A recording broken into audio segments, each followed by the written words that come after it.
lipstick dani na tombe. Parce que vous t'avez la casse. Et vous t'avez le vrai yes. Et fini. Faut le chocolat d'abus. Surtout les soit bien le ça a qu'on lobby ça yoka. Et les ça lui ça wala. Na mutaki nyaye. Bwana. Ndio na kila. Na ya.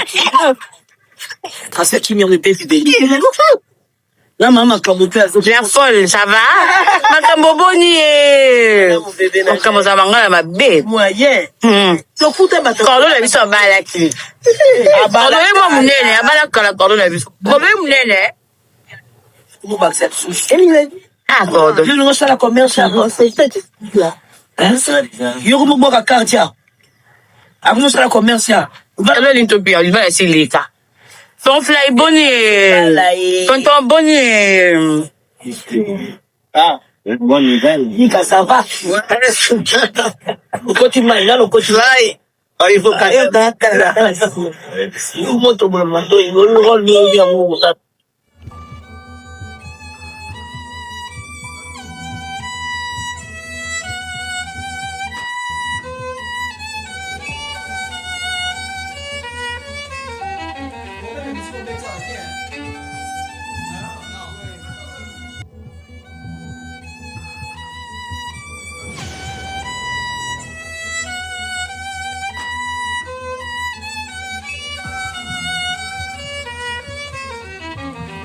Voilà, merci. Bonjour, bonsoir, Nabino Nyoso. Bozui, Libako Kolanda Biso, na mercredi à l'élo. Et bonjour aussi à toute la communauté des artistes et comédiens. Au Bozoratan, Rolanda Tonton Irano et Tonton des Abakouk. Na PCP Merci Mingi, na Babakouk tout, Boza branché, na Ngonga Oyo Kolanda analyse ya Tonton Irano. Et je profite de saluer et Balobi Aza célèbre, mais Alingaranae vraiment mingi komi monisate, papa ale makonka, to pesimbote mingi na musika. Et soki bozo remarqué tout ça dans espace moko kitoko, oyo bozo remarqué ba souliers, ba vêtements, biloko kitoko, ya poto originalité ezalaka nde awa. Et eza musika te, eza kaka na veni Kikwiti. Croisement université donc na commune ya Kalamu quartier Yolo Sud donc tozawana et sika oyo tosaka musala bien pour na kosepelisa ba nyonso balingaka biso komona ndenge wana mama na biso JD mena oyo tobengaka la fille de taille, la fille de catalogue, la maman de Maël hein, topesi mbote mingi na Paris wana parisienne ya solo mwana poto ya tongo alingaka penza mingi propriété et puis éclairage quoi azarape moroté elongo na maman Nathalie et Seu maman Nathalie et Seu bazaka elongo na maman na biso JD mena la fille de catalogue oyo boye tolobaka maman Nathalie et Seu azali maman na Axen bana baso batiki bilembo déjà na mboko boye. Voilà, mon collègue là, tous les sengwa, n'engeka bomoni, tonton Irano atika rabinote, et sengwa makasi pona pour soutenir culture na biso à travers art. Art toya kana ngomingi na ngambu ya cinéma, parce que ezana mona mwasi moko sala biso fierté moi makasi na kombo ya sila bisalu okapi, oyo topesi pe bambote belé et puis coup de chapeau na musala ozo sala, oyo belé ba s'engager bango moko sans peut-être tinda bango, oyo tolobaka chaque fois que moto moko tayaka ndingisa ya sila batutu bayaka na propre volonté na bango quoi. Ça sert à rien kobeta lisolo ya ba paiement, ça sert à rien kobeta lisolo ya ba revendication parce que ezana sila tende mutatinda ki yondeko. Moi sito mobali oya ko soutenir ye na musala ya mutu ya sala rabiso. Lelo toye masolo nini toye mbangu pona ko solola yango. Et je crois que zala iloko moko étonnante ya komona ye lisusu sur scène Michou Mbembele. La cheftaine de l'SB et sali fierté dans le cadre ya musala na lobaki soki tobeta lisolo professionnalisme il faut toujours la parce que compréhension et puis façon de faire des choses na ye et ça différent na bande ko belé parce que bato belé ba ko condamner ye na koloba pourquoi kozongisa Michou na scène pourquoi na lobaki eloko moko na analyse leki to sala ka confusion te na o to bengi travail moko privé na o ezali professionnel. vie privée ezalaka na makambo nango oyo toyebi na nkuku oyo esengi te mutu nyonso azala sincère komona to koyeba kasi na vie professionnelle oyo eza beaucoup plus en public oyo tolingelaka ndeko Michou esengaki toyeba ete que akosatisfaire biso kaka na baévénement akosatisfaire biso kaka na bafilme parce que na monde artistique azali na problème moko te oyo ekosala ke epénaliser na niveau ya mosala. Voilà likambo mama na mutuya likambo toyeli na mokolo ya lelo tobakisi lisusu mingi bambote na biso na mama Zozo na Inde la mère des opprimés tobosa na raté mama Elimbizi hymne national elongo na mama Kitoko Justine na États-Unis bazaka elongo bongo na mama Claudine Inès topesi bambote ebele famille Mundende pe tobosani binote bozaka ebele mama Bijou bozawana et petit frère na biso pe Jogo o tobengaka Jogo mingi na kombo ya Feli Mundende topesi pe bambote na ngomba Kinshasa yo na ndimaka yo bale no eza ya solo eza ya masekite bato bazoso babale no mama seki bango nde bakotuna ngulu en tout cas to pesa longona na mwana mobali o Feli ayuta kobungisa mama na ye Alphonsine Mundende oyo tolelaki ye biso nyonso boremakaki yango mpe na Clé Média Télévision mpona baye nyonso basengaki totya intégralité ya video en tout cas esalaki esengo na baye nyonso balandaki yango voilà en tout cas toye mpenza tosolola yango nalobaki yango la fois passé makambo ya Michou oyo etali publication oyo etali vie privée na ye nakoki kosemele nango te nakoki jamais kosintroduire na masolo ya ndenge wana ngai nayaka mingi na makambo ezopesa esengo na makambo ezosengaki tosoutenir parce que tolobaka na Clé Média Télévision objectif ya télévision oyo ezali kopromouvoir culture na biso ekende liboso nde yango ya mutuya toyelaka lokola Michou aye na ngambu ya culture lokola Michou lisolo oyo na ememeli bino eza na ngambu ya culture nde yango moninga navandi mpona kosola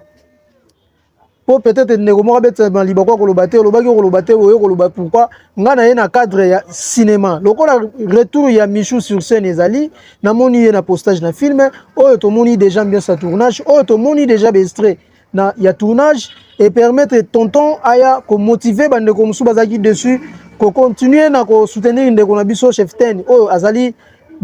bonbon plutôt parmi babombo na kati ya entreprise tobengi SB de Sila Bisalu. Et je vous signale encore une fois nako martelé na koloba ete masolo ezali na deux dates na niveau Europe tozali na 23 mai ou tozali na Maribel gymnaste de Paris et puis tozali na Madeleine ou ezali na Belgique le 6 juin na Madeleine le 23 mai na France en tout cas kozala esengo pona mboka na biso Congo parce que toloba ngo chaque fois que masolo to sololaka eza pona SBT ezali kaka pona divergence o tolobaka ba guerre moko lokote kasi ezali masolo ya mboka po to promouvoir to tombola ekita ekolo ndeko sila ninga zo se produire na poto ezali kaka pona famille na yete soko ezali artiste comédien cinéaste soutenir ndeko na yo sila eza na cadre koloba te ke ozo soutenir kaka ndenge biso o tondima koloba ke nous sommes des abakouk te kasi ezali na cadre mboka na biso ndezo bima na ghetto na critique oyo esalemaka ke bakongolais mosala basalaka ezalaka bien kasi bango na bango bolingo eza te basukaka kaka na communauté na bango alors allez-y comprendre que y a quelqu'un oyo lelo azobwate le pas ya kobimisa biso na ghetto ya komeka kosala pe de façon que lobi pe bandeko mosusu mpe bazwa courage ya kose produire à travers label na bango moko à travers baproduit na bango moko à travers na oto bengi public na ye nde memie na esika azali retour ya Michou pourquoi toto yirana ko pe ka kolobela ngo tout compte na ko pe ko tala ngo na miso mais na zo lobela ngo na sens ya koloba ete c'est très à féliciter et puis c'est très bon ya kolobela ngo parce que ekokaki pe ko détruire carrière ya ndeko boyebi lelo oyo nde toloba il faut avoir des nerfs solides aza mutu na mai na makila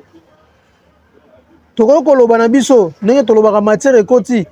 kasi oyo ndeko azosubir comme choc toyebaka te na mitema ebele baleka na bango na réseaux sociaux na publication tout consomme soki nano ekomela oyo te ndeko koluka te koappuye likambo oyo to koamplifie na ndenge ya mabe mpo etuka lisusu ndeko c'est pour cela j'ai dit coup de chapeau à Sila Bisalu oyo akomprenaki ke dossier ya Michou ezalaki na cadre de travail na yete mais lokola ezalaki na cadre privé il faut nécessairement na kipe yango te po lelo ndeko azongisa sourire oyo biso tout omoni na vidéo Michel aussi la vidéo n'est comme d'hab. Même à ça les vidéos n'est c'est comme d'hab. À l'exhibition image moko ko lobate kaza mais contente par rapport il y a vidéo wana. Et le but peut-être que les légèreté ça ngambo ya sila to à banaliser les Cameroun non. Mais s'il a prouvé na biso que tout ça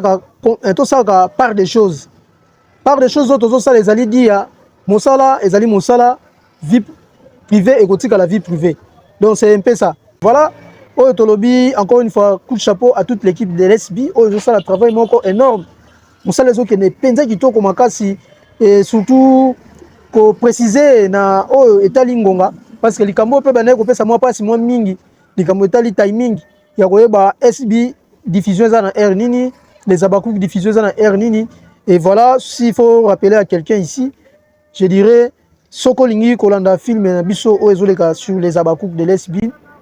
Restez branchés à partir de 15h30. On reçoit film, Nabiso, Tobengi, témoin coupable. Oh, bientôt là, déjà, tous les 4e épisode aujourd'hui, mercredi. Et na SB international, parce que na ngana besa ngo kombo ya international pambate, aebara déjà que le solo ya sile kosuka la, et kosuka localement et bimalibanda moko kozala partout na ba production et élargir ba projet. Na bana ko benga déjà SB international okokuta film kitoko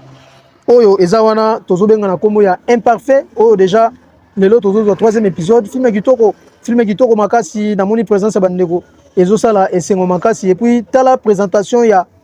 film hein, tala design ozo mona mamutu kitoko et puis coup de chapeau aussi à papa na biso Devos musala kitoko dans la nuit na niveau ya poto film kitoko et inspiration mingi tokanisaka ndenge tolobaka cimetière ebomaka carrière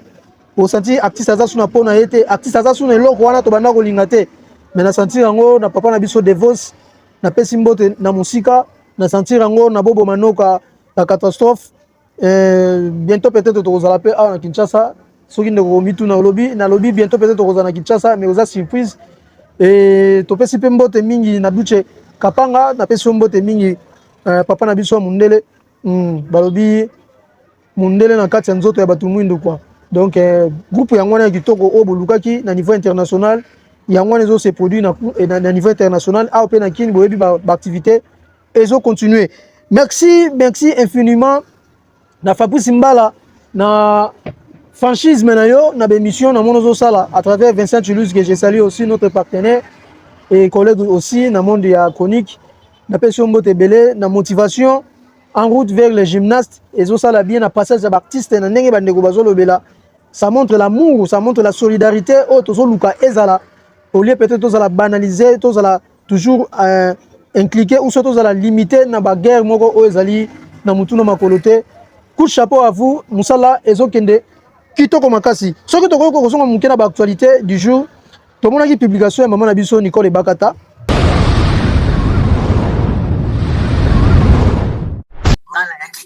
Zonda ikishaka urgence on mama dance on a signé contrat et dans zonda qui puis avec la urgence fait à taille donc on les tomates qui pénal zonda na qui ça rapidement pour na makao dans biso kaka ça me diga salut on se mona et dans zonda qui rapidement c'est toi la minute on est dans zana na ishasa mais dans zone on a tout bien partir dans zone dans vacances dans ça maladie dans ça maladie qui na bonne santé pas comme maman de je les gawa bamso babia kufi bamso babia lié poisson tout koso mais na yemo muke ko beta sete na koloba ete oui c'est bien bon et ça ba actualité et autres na réseaux sociaux et tous en maîtrise nango peut-être été mais toi ba que information maltraitée ezali information oyo ko détruire mex et ko pe ko moki mobimba donc bande ko na biso tozonga mo mukiye na déontologie ya mo muke musala oyo comment to gozo ba information oyo tozana ngo sur te to diffuser directement ezali kaka pona ba vie to ezali poto nuire ba kombo ba ninga oyo toyebi na monde ya célébrité na monde ya cinéma donc na ngina lo ba ndeko moko azomi kanisa ke ndeko Nicole Bakata to maman na biso Nicole Bakata kufi bolandi ba émission o esalami ngape na yeko marteler na koloba ete maman na biso akufite aza vivante o ebele pe babengi ngai soki likambo ya poison maman na biso Nicole Bakata ali poison te selon oyo ezali ba explication na yemoko et ezali kaka ba rumeur o circulaka par rapport ya ba réflexion ya batu ndenge makambo ngoma okende na koluka ba buzz par rapport ya réseaux sociaux Karoker o bino boyebi ya maman Karine Pala que je sali eza projet o ebandi lelo te ezali projet o esangisa ba maman pona koluka ko amour koluka union koluka unification ezala na monde ya cinéma mais Dieu voulant tout le monde a maman qui na bien te qui na un moko bakoka jambe qui na un moko boye ba 12 ba 13 ba 14 ndenge qui na kaka mais biso to koloba ke soki ezali makambo malade mutu nyonso aza censé akobela parce que tozo vivre na se moi oyo maman Nicole Bakata to koloba lisolo malade mais koloba poison koloba ya kufi eza makambo lukuta totika ba rumeur lukuta totika ba mensonge na réseaux sociaux soki to ko communiquer to loba makambo oyo et ko kipe ko cadrer na makambo tozo loba et ça la bien ou soit ko peut ko sauver la réputation ya bandeko. Alors s'il faut revenir pour to gena ko chiter na lisolo Michou Mbembele et Michou je crois aza mukolo aza mona mukete na oeleki na vie privée na ye na oeleki par rapport à ba publication na o to eleki je crois attirer les sons parce que balobaka musapi moko sukula kelongité peut-être son de moko apesa ki conseil to mibale biso pe to ko bakisa kolobake attirer les sons na o ekomelie prochainement à la vigilante azala na kolobaka vigilante voilà azala pena ba maîtrise belé par rapport ya maman on comment okende soki déjà oza célèbre yebango ke o se mettre na piège ya ndenge na ndenge o se mettre piège na ba ndenge ya ndenge na ndenge pour na bato baluka ko déstabiliser ko détruire ba carrière ya bato et voilà lokolo zongi sur scène ngana ko senga yo longola mo maka mususa mike o ko longolo ko mona ke et dérangeaka o pe sali comme critique na ba o ba critiquaka parce que critique to lo barango ezaka malamu na o eza positive na ngamu na yo so ko mona eza bénéficiaire o ko peut tirer les sons mais so po moni ke ya ko banaliser mais na o moni ke eza normal ke o changer et ko pesa pe esengo na ba o balinga ko de vrai parce que tout le monde chaque fois que na kati ya babaku awa il y a des vrais et des faux il y a aussi des mercenaires au ba se transformer babaku ba mi benga babaku mais baza babaku te alors na nyonso wana yo tirer kaka leçon na kolobaki soki berere ezalaki na corriger parce que maman lelo nenga zongi singa na scène ndenge na zo le kana témoin coupable et le but que leki na légèreté boye ça peut être tout mon message ndenge bato basinga ki na mams mais mams alaxi na bato ke mona za mwana ata mbele na loboko na kokata loboko te et voilà quoi donc tirer les sons nga muna yo interpeller na makambo ebele continuer na musala na yo ba courage de continuer toujours na soutenir yo et puis to continuer ka toujours na soutenir yo parce que zali biscuit il y a SB et ce qui il faut qu'on martele pe sous conseil ngo na bandeko o batikali parce que ezali kali sola michute j'ai vu beaucoup de gens na moni na elle lisusu na moni nengezo kende kaka na nenga mabe na campagne na bango ba mesana mais to kolobaka ka rester toujours focus na travail bolongo la mato elibanda bosala bino bosala forte tozana ba événement ya minene tozo sala na niveau ya poto o mukile zozela tozala distraité na o nyonso ezoloba mona mukili ya batu parce que campagne wana ebandi lelo te to yebiango banda ebandeli kino ndenge ezokende donc ya sika ekozala lisusu te o bokolobaka mpona SB ya mutu ya ndezali boko taper na marque lokola sila koteli bino na SB collection voilà ba innovation o tozosenga et non peut-être koyana ba innovation ya ba actualité et ko fournir na rien boyane na ba projet boyane na vision oyo maman na biso J de Mena alobaka toujours tonton Irano na sepela ngo lobaka parce que poussaka sila a élargir ba projet si na poussaka sila a élargir ba projet na ye mingi batunaki objectif na bino bosela ba chaîne YouTube ezaka nini sila démontrer na batuke ezaka kaka pona ba film té mais ali entreprise auto ko découvrir ba projet ya ndenge na ndenge voilà la réponse au bosengaki je crois tonton Molière pe a répondaki bino pona dossier wana voilà merci beaucoup. C'était là tonton Irano les tonton les Abakouk ou aya qui pour communiquer ou aya qui pour motiver ndeko moko azaki dessus na art Michou Asalaki et lelo azongi sur scène déjà tournage ezali en place film au bosota là témoin coupable ezali film au Michou a tournaki avant na poto pour peut-être ndeko moko mais azole ka déjà té film on ezaki avant publication pour se faire comprendre oh ezali nouveau film ou ezali na préparation donc Michou a déjà na retour voilà na le retour sur scène yango wana toye pour communiquer pour koyebisa na bandeko ke bozala branché bientôt là bokozwa bilei ya ndeko Michou malgré bino boyebaki ke ete bazo perfuser tout ça na ba campagne na bango kaka ya mabe ya ba information lukuta lelo ndeko yeyo azana ye aboni eni informe nde tolobaka merci beaucoup na maman Elimbizi hymne national maman Zozona N la mère de supprimer tobosa na raté maman Kitoko Justine aux États-Unis et longo na maman Claudine Nenes, maman Licia Bakouk na bosanité, maman Bijou Mundende na bosani opété, moi Simoko réfléchissara Kitoko na longo na famille na Mobimba na bosani pété et maman Françoise Abakouk boza ebele, maman Anna maman Mirosa boko la tonton Irano sur Clé Média Télévision, liker, partager et s'abonner et comme ça la biso et c'est un macasse, restez toujours branchés, tout le monde l'année prochainement. Bye bye.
Flat Hotel Liseke,